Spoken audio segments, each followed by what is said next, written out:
Muitas das vezes nós não sabemos nem do que o outro precisa. Muitas das vezes não atentamos o nosso ouvido para escutar o problema do irmão. Muitas das vezes uma palavra sua já vai ajudar. Às vezes você só estender a mão naquele momento já vai ajudar. Mas você está ocupado, você não pode atender, não quero responder. Fulano é muito chato, fulano é carente. Assim que a gente fala. Mas aquele irmão às vezes está gritando: socorro, eu preciso de ajuda. Eu preciso de ajuda. O estado que eu me encontro, eu vou morrer. Todas as pessoas morrem de depressão, às vezes porque você não quer dar uma palavra. As pessoas falam que depressão é frescura, que irmão está de frescura. Aquilo ali é frescura. Eu já vi muita gente se matar por causa dessa frescura. É frescura, daqui a pouco passa. Está querendo chamar atenção, não tem jeito de chamar atenção, aí está dizendo que está com depressão, presta atenção. Uma palavra sua pode salvar alguém da morte. Um abraço seu pode salvar a noite do irmão. E às vezes nós passamos, podemos abraçar. Às vezes Deus toca em nosso coração para você abraçar o irmão. Você vai embora, leva o abraço, mas você não abraça. Às vezes eu falo no teu coração que o teu irmão não tem nada em casa para comer. Deus falou contigo, você sabe que foi Deus que falou contigo. Mas você vai embora, você janta, você dorme, mas você finge que não ouviu o que Deus falou contigo. E teu irmão para casa, nada tem para comer, vai dormir com fome, vai acordar com fome, e você fingiu que não ouviu o que Deus falou contigo. Nós estamos vivendo num meio assim, nós estamos vivendo num evangelho assim, nós estamos vivendo numa sociedade assim, que só pensa no teu próprio umbigo, só pensa no teu afazer, só pensa na tua vida, só pensa na tua conduta, só pensa em você. Eu estava ontem numa igreja ali na Reta Nova, ministrando a palavra do Senhor pela misericórdia e a graça. E lá o Espírito Santo Deus me conduzia a falar o seguinte: às vezes você entra na porta da igreja e a única coisa que você precisa é de ajuda. Você não está aqui para escutar o irmão te passar sermão. Você não está aqui para o irmão falar que você está bonito, você está feio, sua roupa é bonita, sua roupa é feia. A única coisa que seu coração grita é ajuda. Eu preciso de ajuda. Porque eu me encontrei nessa situação. Creio que muitos aqui se encontraram na mesma situação. Situação de socorro, situação de ajuda. E aí quando você se arruma, eu vou lá naquele culto porque eu não estou aguentando mais. Eu vou lá, eu preciso ir lá. Quantas das vezes passamos por situações, eu passei por situação assim, de eu me arrumar e falar: eu vou lá. Meu último socorro agora é na igreja. Que eu não posso mais pedir ajuda para o irmão, para o outro irmão, ninguém me ouve. Agora eu estou na igreja e você atravessa a porta da igreja gritando socorro. Você atravessa a porta da igreja gritando ajuda. Eu preciso de ajuda. Eu preciso de ajuda. Será que eu e você estamos atentos para quem entra na igreja pedindo ajuda? Será que eu e você, como homens e mulheres de Deus, temos nos atentado para quem está entrando na igreja gritando ajuda? E muitas das vezes a ajuda não vai estar escrito na testa, não, irmão. Muitas das vezes a pessoa não vai chegar para você e vai falar o que está passando, não. Muitas das vezes a pessoa vai estar na igreja quieta e vai sair calada. Mas o Espírito Santo falou contigo que aquela pessoa precisava de ajuda. E nada você fez, nada eu fiz. Nada nós fizemos. Nós temos que fazer o quê? Começar a praticar mais o mandamento do Senhor. Amarás teu próximo como a ti mesmo. Amar o Senhor teu Deus de todo o teu coração, de toda a tua força, de toda a tua alma, de todo o teu entendimento. É um mandamento que temos que praticar. É algo que temos que levar para a nossa vida. Tem essas pessoas que gostam de colocar enfeite em casa, no versículo. Começa a colocar isso dentro de casa. Tem pessoas que colocam assim: o Senhor é meu pastor e nada me faltará. Quase todas as casas de Goiânia têm esse escrito. Quase todos os lugares que eu vou tem enfeite. Não estou falando que sou contra não, tá, irmão? É bênção. Mas começa, vamos seguir o caminho também. Vamos começar a colocar dentro de casa. Amar o Senhor teu Deus de todo o teu coração, de toda a tua força, de toda a tua alma, de todo o entendimento, e ao teu próximo como a ti mesmo.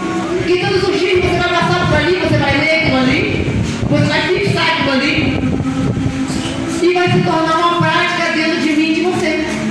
E quando isso começa a se tornar prática dentro de mim e de você, a gente começa a errar menos, a pecar menos, a transgredir com o nosso irmão menos. Tudo que nós fazemos, por muitas vezes, tudo que praticamos demais, a gente fica rápido. Tudo que eu e você começamos a praticar é igual na escola. A gente vai estudar, amanhã tem uma prova. Aí você começa a praticar o dever, começa a praticar o dever, começa a praticar o dever. E quando você chega na hora da prova, você sabe tudo de cor. Isso aqui é aqui, isso aqui é aqui, isso aqui é aqui. É a mesma coisa o mandamento do Senhor. Se eu e você começar a praticar mais, você vai ficar apto. E quando você fica apto, você vai pecar menos. Você vai errar menos. E você vai ajudar mais o teu irmão. Você vai levantar mais o teu irmão. Você vai ajudar teu irmão a se erguer mais. Porque existem pessoas, muitas das vezes em nosso meio. Muitos julgam só lá fora, mas muitas das vezes em nosso meio. O irmão está na beira do poço. Para se jogar, o irmão vai levar assim, ó. Vai logo. A gente vive meio assim. Vivemos assim. Vivemos assim. Ah, já vai cair mesmo? Vou dar uma ajuda a ele. Aí não cai. E tem gente que acha graça nisso. Tem gente que acha legal. Não é não. A vida do Senhor é muito próxima. Ah, mas eu escuto isso desde que eu nasci. Jesus está voltando. Presta atenção. A Bíblia está se cumprindo. Está tudo se cumprindo. Se você está ligado, você está entendendo que está tudo se cumprindo. A volta do Senhor é muito próxima. Ajuda teu irmão aí com você. Ajuda teu irmão a alcançar a vida eterna com você. Não fica pensando que lá é só para você, não. Eu não posso ficar pensando que lá é só para mim, não. Ah, eu prego a palavra do Senhor. Já sou quase uma missionária da casa de Deus. Então, o meu já está ganho. Para com isso. Para com isso. Você já conseguiu alcançar, mas teu irmão consegue também. Você já conseguiu alcançar um patamar dentro da igreja, mas teu irmão consegue também. Ajuda ele, levanta ele, restaura ele. Dá uma palavra a ele, dá um abraço a ele. Às vezes é só isso que teu irmão precisa. É um culto de família. É um culto de ajuda. É um culto de restauração. É um culto de libertação também. Porque quando nós precisamos nos libertar do nosso eu, precisamos nos libertar do nosso interior, do nosso entendimento. E quando eu e você começamos a colocar o entendimento do Senhor dentro de nós nos tornamos um ser humano melhor, uma pessoa melhor. Existem pessoas que não vão a qualquer lugar. Eu não vou a qualquer lugar, eu não prego em qualquer lugar. Eu não. Eu vou sair da minha casa para ir lá. Vou não. Quer escolher onde vai? Olha aonde nós estamos chegando. Quer escolher onde vai pregar, onde vai falar? Presta atenção. Eu e você somos só instrumentos, só canal. Quem manda é Ele, quem faz é Ele. Nós vamos aonde Ele manda. Ainda que seja dentro do buraco para pregar, não, você tem que ir.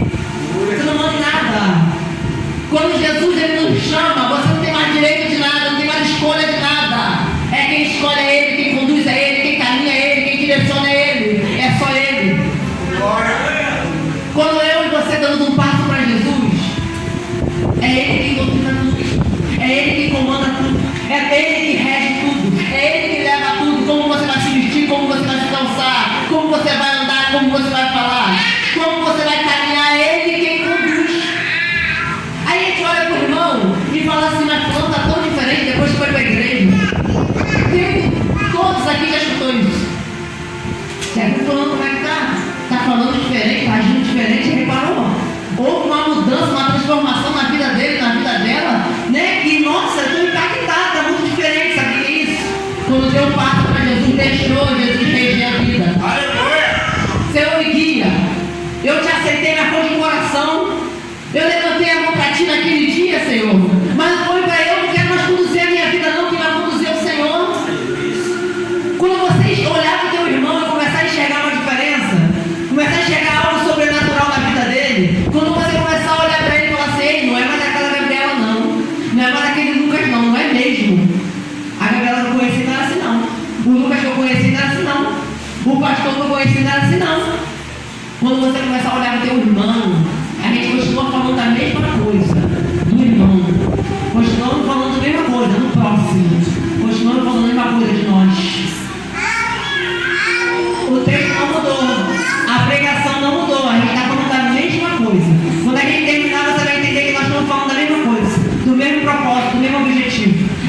coisa. Quando você começar a enxergar a transformação do teu irmão, olha para ele e você vai ver, nossa, mas como está diferente. Na mesma hora você lembra do que foi falado aqui hoje. Jesus está conduzindo. É Jesus que está guiando. É Jesus que está fazendo. É Jesus que está comandando. É Jesus. Aleluia! Porque se você vê um irmão levantar a mão para Jesus e amanhã depois ele continua a mesma coisa, ainda não está mantendo. Ainda não foi. Jesus ainda não ordenou a vida dele. Ele só levantou a mão. Ele só aceitou Jesus. Ele só dá um passo, ele não deu. Ele só levantou a mão. Presta atenção. Levantar a mão e aceitar Jesus é uma coisa. Dar um passo para o Evangelho é outra. Dar um passo da obra é outra. Há uma diferença muito grande. Há um tempo atrás, eu estava lá em Visconde, também ministrando a palavra do Senhor. E o Espírito Santo, não foi ninguém que me falou isso.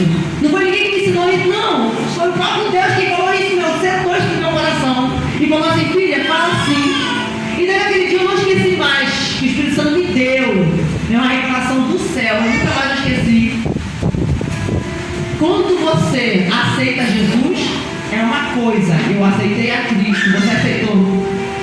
O passo da obra é mais grave. O passo da obra é uma responsabilidade maior. Porque você pode aceitar Jesus, entrar, sair aqui do mesmo jeito. Mas você não deu o passo da obra. Você não deu o passo do Evangelho.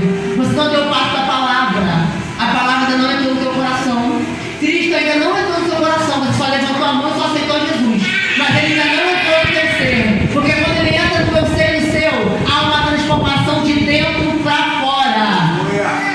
E quando acontece essa transformação de dentro para fora, você é um ser humano melhor. Você é uma pessoa melhor. E as pessoas começam a olhar para você com orgulho, não é com inveja, não, é com orgulho. Há uma diferença muito grande, irmão, olhar para você com inveja e olhar para você com orgulho. Preste atenção. E tem pessoas que falam aí, quando está com a inveja de mim danado. Muitas das vezes ele não está com inveja de você, está com orgulho do que você se tornou. As pessoas têm que começar a parar com isso. Chega em casa, fulano me elogiou ali, pode estar com inveja porque eu estou transformado. Não, muitas das vezes ele está com orgulho de você e está querendo ser igual a você, e está querendo caminhar igual a você, está querendo se tornar o que você se tornou. Ele glorifica por isso, adore por isso. É para isso. Deus quer que eu e você sejamos espelho para a sociedade. Jesus, ele quer fazer de mim e de você um espelho dentro da casa do Senhor. Jesus quer fazer de mim e de você um espelho onde você mora. Então entenda, às vezes as pessoas não vão estar com inveja de você, vai estar com orgulho de você. Orgulho é uma palavra muito forte. Orgulho é uma palavra tremenda. A pessoa fala para você assim, eu estou com orgulho de você. Não entenda isso como inveja não, ajuda ele. Levanta ele. Sabe por quê? Um dia você precisou de ajuda. Um dia alguém te ajudou. Um dia, para você estar na posição que tu está hoje, alguém orou por você. Enquanto você estava nas noitadas, estava na bagunça, estava na prostituição, estava na bebida, tinha alguém de joelho pela tua vida. Aí o Espírito Santo te alcançou. O Espírito Santo me alcançou. O Espírito Santo alcançou a vida do meu esposo. O Espírito Santo alcançou, mas tinha alguém de joelho. Tinha alguém orando. Muitas das vezes, aí você está na igreja há tantos anos e até hoje você não sabe quem é que está orando pela tua vida.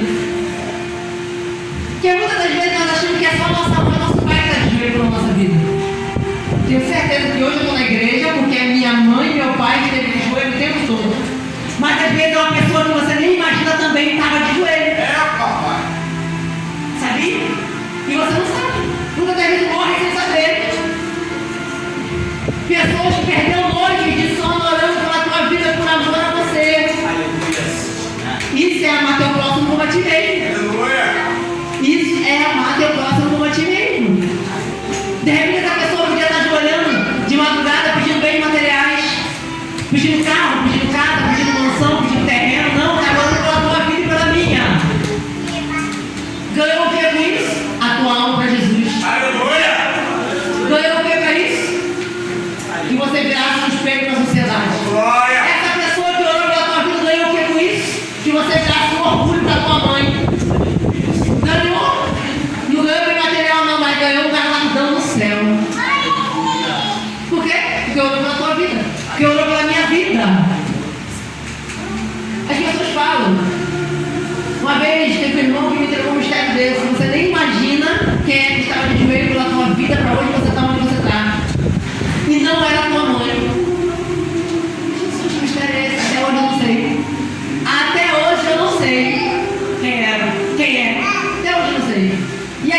uma interrogação na minha cabeça. Eu falei, Jesus, eu pensava que era minha mãe. Porque isso é da mãe, né? Mas não era. Então o Espírito Santo colocou no meu coração isso para falar para a igreja, não sei nem porquê. Mas conserva isso. Se você está na presença do Senhor, conserva isso. Se você está caminhando com Jesus, conserva isso, porque alguém lutou para você estar aqui. Alguém perdeu